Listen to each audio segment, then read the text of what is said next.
भारत की परमाणु शक्ति देख दुनिया हैरान। एलएनटी ने किया कमाल। वहीं दुनिया में बड़ी मेड इन इंडिया हथियारों की डिमांड। इस देश ने मांगा टैंक। दोस्तों, इस वीडियो में हम दो बड़ी खबरों के ऊपर बात करने वाले हैं, जिसमें पहली खबर एलएनटी कंपनी की तरफ से आई है और इस खबर को सुनकर आपको यकीनन मेक इन इंडिया प्रोडक्ट पर गर्व होने वाला है।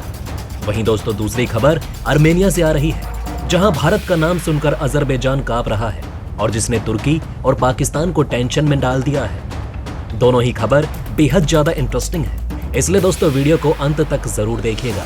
तो चलिए शुरू करते हैं इस वीडियो को। दोस्तों, पहले हम बात करते हैं भारत की एलएनटी कंपनी के बारे में, जो कि इंजीनियरिंग और कंस्ट्रक्शन की मेजर कंपनी मानी जाती है। इसी महीने हमने आपको दुनिया के सबसे बड़े कोक ड्रम के बारे में बताया था, वो भी इसी कंपनी द्वारा बनाया गया था। वहीं दोस्तों, अब इस कंपनी ने एक बहुत बड़े स्टीम जनरेटर को मैन्युफैक्चर किया है। इस स्टीम जनरेटर का use mainly nuclear power project के रूप में किया जाएगा। यूं तो इस पर काफी समय पहले ही खबर सामने आ गई थी, मगर अब भारत ने इस पर तेजी से काम शुरू कर दिया है। इस स्टीम जनरेटर की टोटल कैपेसिटी 700 मेगावाट होने वाली है और इसको न्यूक्लियर पावर प्रोजेक्ट में एज ए रिएक्टर यूज किया जाएगा। ये contract nuclear power corporation of India limited यानी कि NPCIL की तरफ से दिया गया है। ये कुल मिलाकर एलएनटी कंपनी का चौथा स्टीम जनरेटर है न्यूक्लियर पावर प्लांट के लिए। इसमें खास बात यह है कि इसको इंडिजीनियसली भारत में ही बनाकर तैयार किया गया है, जो इसका PHWR यानी कि प्रेशराइज्ड हैवी वाटर रिएक्टर है। समय से पहले एलएनटी द्वारा इसको बनाए जाने से आगे और भी ऐसे स्टीम जनरेटर के ऑर्डर एलएनटी को मिलने वाले हैं। बात करें इसके इंस्टॉलेशन की, तो गोरखपुर हरियाणा अणु विद्युत परियोजना में यूज किया जाएगा। एलएनटी ने इसको बनाने के लिए कोविड-19 वायरस के बावजूद दिन रात मेहनत करके इसको तैयार किया। इसको बनाने में एलएनटी कंपनी को मात्र 6 महीनों का समय लगा। अब सवाल ये उठता है कि इसका इस्तेमाल कैसे किया जाएगा और कहां पर किया जाएगा। दोस्तों, इस स्टीम जनरेटर का यूज हीट एक्सचेंजर्स में किया जाएगा, जो कि परमाणु कोर में हीट को प्रोड्यूस करने का काम करेगा और इसी हीट से वाटर को बॉयल करके इलेक्ट्रिसिटी का निर्माण किया जाएगा। इसको लेकर कंपनी की तरफ से कहा गया कि NPCIL की स्थापना के बाद भारत के परमाणु कार्यक्रम का हिस्सा बनने का अवसर देने के लिए धन्यवाद। वहीं अनेक कठिनाइयों के बावजूद हमने इस माइलस्टोन को समय से पहले पूरा किया। वहीं दोस्तों, इससे पहले 3 और ऐसे रिएक्टर एलएनटी प्रोवाइड करा चुकी है और ये उनके द्वारा चौथे रिएक्टर का निर्माण था। ये एक बड़ी सफलता है। मेक इन इंडिया प्रोजेक्ट के तहत इस तरह का रिएक्टर भारतीय कंपनियों द्वारा बनाना, हमें इन कामों के लिए विदेशी कंपनियों पर पहले निर्भर होना पड़ता था, मगर अब हालात बदल चुके हैं।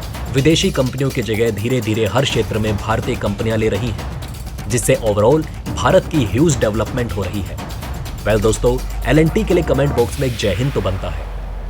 बहरहाल दोस्तों, बढ़ते हैं अपनी दूसरी खबर की तरफ। तो दोस्तों, आज दुनिया में जितने भी बड़े देश के नेता हैं, उनमें भारत के प्रधानमंत्री नरेंद्र मोदी का नाम टॉप 5 में आता है। पीएम मोदी ने देश को अंतर्राष्ट्रीय स्तर पर काफी मजबूत किया।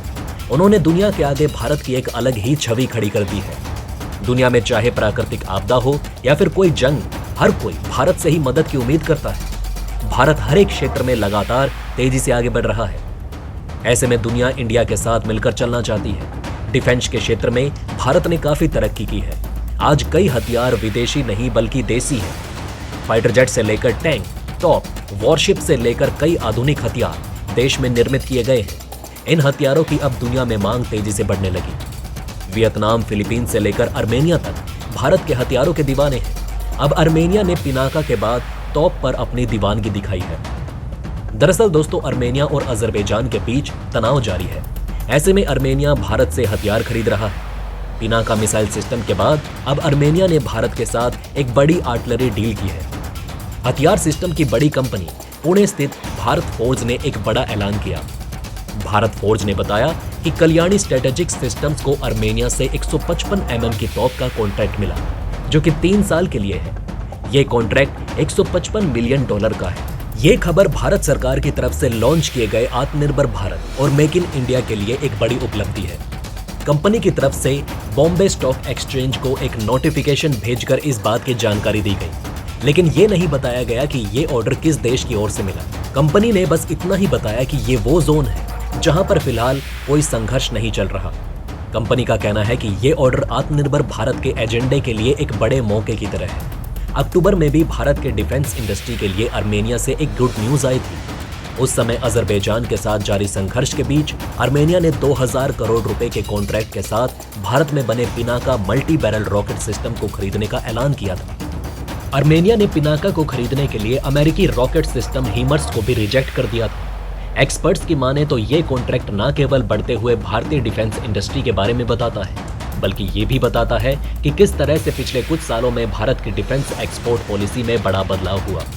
दोस्तों, वहीं आर्मेनिया और भारत का करीब आना तुर्की, अजरबैजान और पाकिस्तान के लिए बड़ा इशारा है। आर्मेनिया के साथ हुई ये डिफेंस डील इस तिकड़ी के लिए बुरी खबर है।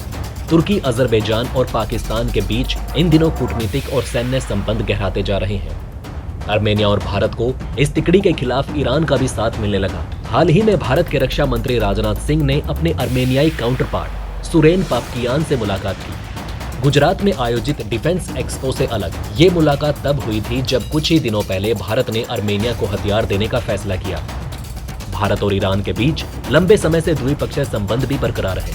अब इसमें आर्मेनिया भी शामिल हो गया।